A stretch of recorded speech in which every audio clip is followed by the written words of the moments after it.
बिस्मिल्लाहिर्रहमानिर्रहीम। अस्सलाम वालेकुम स्टूडेंट्स।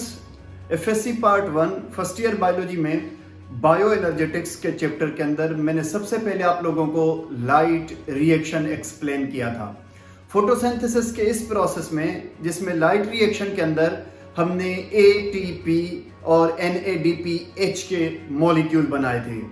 अब इन दोनों मॉलिक्यूल्स को ATP और NADPH को हम यूटिलाइज करने जा रहे हैं डार्क रिएक्शन में या लाइट इंडिपेंडेंट रिएक्शन में, या जिसे केल्विन साइकिल भी कहा जाता है। स्टूडेंट्स याद रखिएगा कि फोटोसिंथेसिस दो बड़े रिएक्शंस पर मुश्तमिल है।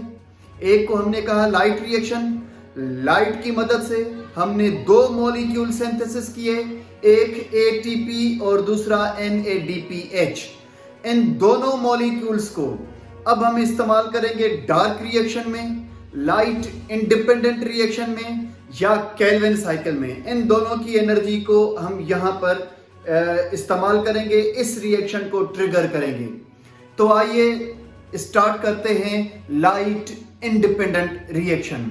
स्टूडेंट्स, लाइट इंडिपेंडेंट जो रिएक्शन है इसमें हमें लाइट की जरूरत नहीं पड़ती, इसलिए साइंटिस्ट ने इसका नाम लाइट इंडिपेंडेंट रिएक्शन बेहतर समझा। देखिए, इसको डार्क रिएक्शन भी कहा जाता है। इट डजंट मीन कि ये रात के वक्त होता है या अंधेरे में होता है, ये किसी वक्त भी हो सकता है, लेकिन इसका सही नाम जो है वो लाइट इंडिपेंडेंट रिएक्शन या साइंटिस्ट के नाम से केल्विन साइकिल के नाम से इसको जाना जाता है। तो आइए स्टार्ट करते हैं लाइट इंडिपेंडेंट रिएक्शन, जिसमें हम ग्लूकोज को सिंथेसिस करने जा रहे हैं।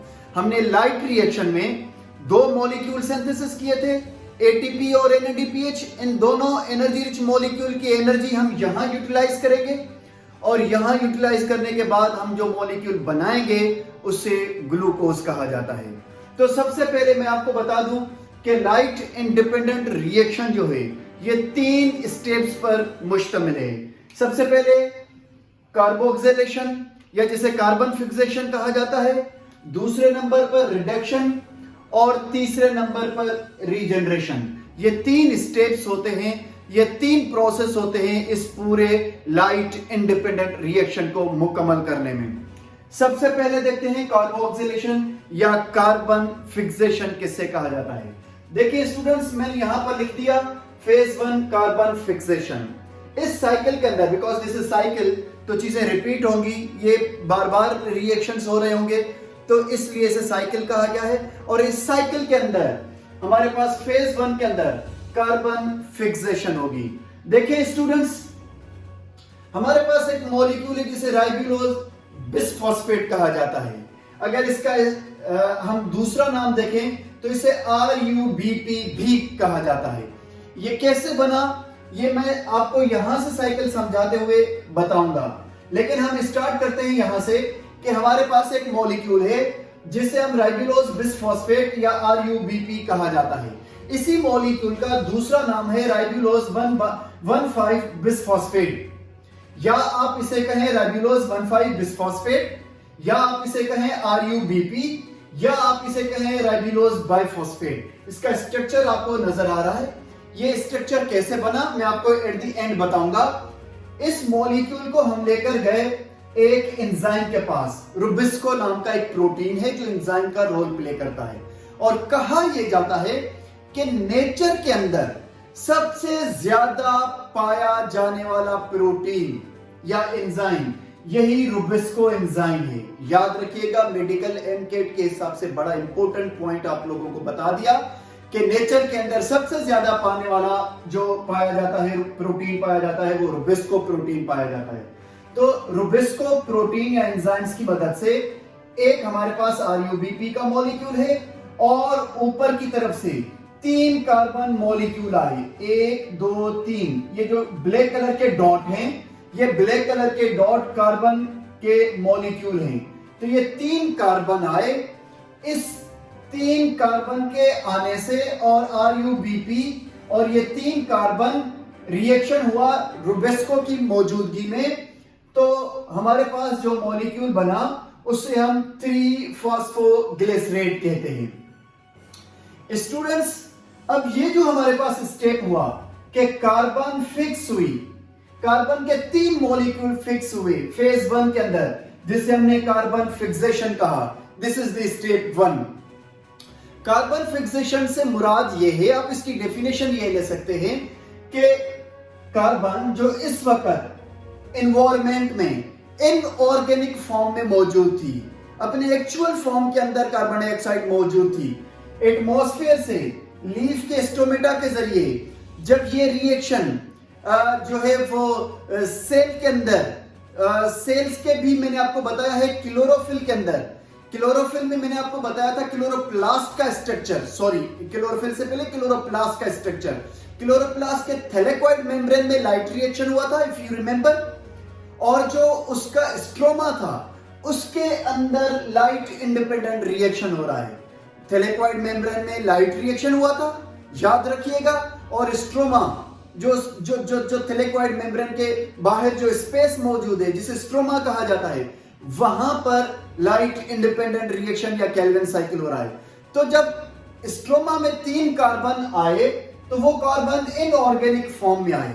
ये 3 कार्बन इस रूबेस्को एंजाइम की मदद से और आरयूबीपी इस मॉलिक्यूल की जो है वो रिएक्शन के बाद जो मॉलिक्यूल हमारे पास बना वो 3-फॉस्फोग्लिसरेट बना। ये 3-फॉस्फोग्लिसरेट ऑर्गेनिक मॉलिक्यूल है। तो कार्बन इनऑर्गेनिक से ऑर्गेनिक फॉर्म में फिक्स हुई, इसलिए इसे फेज 1 कार्बन फिक्सेशन कहा जाता है। कार्बन इनऑर्गेनिक से ऑर्गेनिक मॉलिक्यूल में फिक्स हुई है। अच्छा, ये जो मॉलिक्यूल हमारे पास बना 3-फॉस्फोग्लिसरेट, इस मॉलिक्यूल के अंदर ये जो आपको ग्लिसरेट नजर आ रहा है, ये एक ऐसा एसिड है जिसके पास कार्बोऑक्साइल ग्रुप है।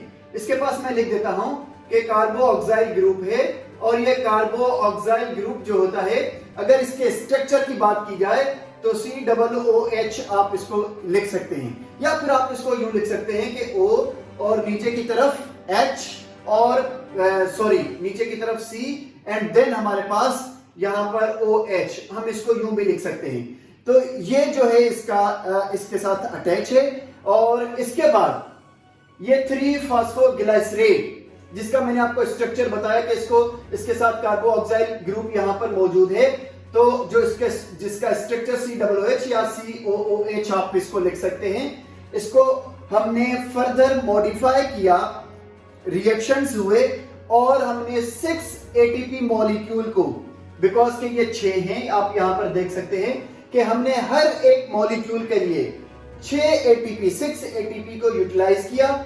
ये फॉस्फेट जब हमने यहां पर यूटिलाइज किया तो ये ATP कन्वर्ट हो गया 6ADP में, और इसके जो फॉस्फेट ग्रुप हैं, अब देखिए यहां पर एक फॉस्फेट अटैच है, 1 2 3 कार्बन एक तरफ से फॉस्फेट अटैच है। लेकिन जब हमने ATP के फॉस्फेट इसके साथ अटैच किए इस मॉलिक्यूल के साथ, तो इस तरफ भी फॉस्फेट आ जाएगा। कैसे? यहां पर देखिए कि 6 ATP खर्च करने के बाद ये फॉस्फेट आपको यहां नजर आ रहा है, और इस तरफ ये फॉस्फेट जो ATP का फॉस्फेट था वो यहां अटैच हो गया, तो दोनों तरफ से फॉस्फेट ग्रुप आ गया। इस तरफ भी फॉस्फेट आ गया, इस तरफ भी फॉस्फेट आ गया। तो ये अब हमारे पास 1,3-बिसफॉस्फोग्लिसरेट मॉलिक्यूल कहलाता है। 6 ATP के इस्तेमाल के बाद हमारे पास दोनों तरफ फॉस्फेट आ गया, पहले सिर्फ एक तरफ था, इस तरफ नहीं था। तो अब ये जो दोनों तरफ फॉस्फेट आ गया, तो इस मॉलिक्यूल को हम 1,3-बिसफॉस्फोग्लिसरेट कहते हैं, या बाइफॉस्फेट ग्लिसरेट भी आप इसे कह सकते हैं। अच्छा जनाब, अब यहां के बाद हम इस मॉलिक्यूल के साथ जो है वो 6NADPH ऐड करेंगे, इसका हाइड्रोजन ग्रुप ऐड करेंगे, और उसके बाद ये कन्वर्ट हो जाएगा 6NADP में, जिस प्रोसेस को हम लोग फेज 2 रिडक्शन कहते हैं। देखें स्टूडेंट्स, रिडक्शन कहा जाता है, याद रखिएगा कि हम जो है ऐड कर रहे हैं हाइड्रोजन को या ऐड कर रहे हैं इलेक्ट्रॉन को, और ऐसा प्रोसेस जिसमें ऑक्सीजन रिलीज हो जाए, उस प्रोसेस को रिडक्शन का प्रोसेस कहा जाता है। तो यहां पर फेज 2 में रिडक्शन का प्रोसेस होगा। रिडक्शन का प्रोसेस यहां पर होता है, ये देखिए यहां पर।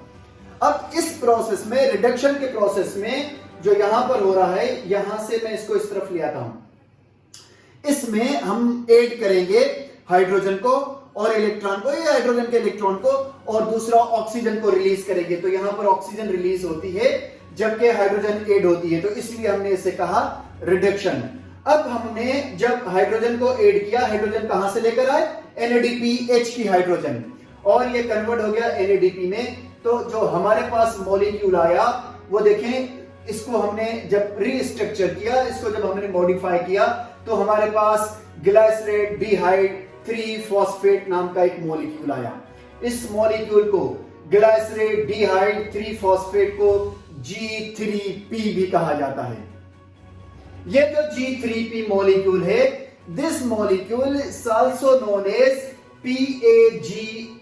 PGAL, इसको मैं पागल भी कहता हूं। तो ये एक जो है वो PGAL या पागल, आप याद रखिएगा, बना। कैसे बना कि जनाब हमने हाइड्रोजन जो है वो ऐड की, और जो हमारे पास मॉलिक्यूल आया ग्लाइसरेट 3 फॉस्फेट, ये हमारे पास दूसरा नाम इसका G3P, या इसको हम PGAL कहते हैं, फॉस्फोग्लाइसरेट डिहाइड। इसका PGAL का नाम है फॉस्फोग्लाइसरेट डिहाइड, मैंने यहां पर मेंशन कर दिया है। तो ये जो G3P का मॉलिक्यूल है, ये हमारा आउटपुट है। इसको आप कह सकते हैं कि दिस इज आउटपुट। अब ये एक आउटपुट इस तरफ आ गया, G3P का मॉलिक्यूल, एक मॉलिक्यूल इधर आ गया, बाकी जो 5 मॉलिक्यूल हैं वो आगे की तरफ मूव कर गए। ये 6 होते हैं, 6 होते हैं, ये देखिए आप, यहां पर मैंने मेंशन कर दिया है कि इनका नंबर 6 होता है। तो 6 में से एक हमने PGAL रिमूव कर दिया, बाकी जो हमारे पास 5 थे उनको हम ले गए फेज 3 में, जिसे रीजनरेशन ऑफ कार्बन डाइऑक्साइड कहा जाता है। हम कार्बन डाइऑक्साइड के स्ट्रक्चर को रीजनरेट करेंगे, रीअसेंबल करेंगे। तो जनाब इसको हमने रीअसेंबल करना है। रीअसेंबल करने के लिए हम 5 जो है वो के G3P के मॉलिक्यूल लेकर आए। एक G3P का मॉलिक्यूल हमने एज ए आउटपुट के तौर पर बाहर निकाला, जिससे हम ग्लूकोज सिंथेसिस करेंगे।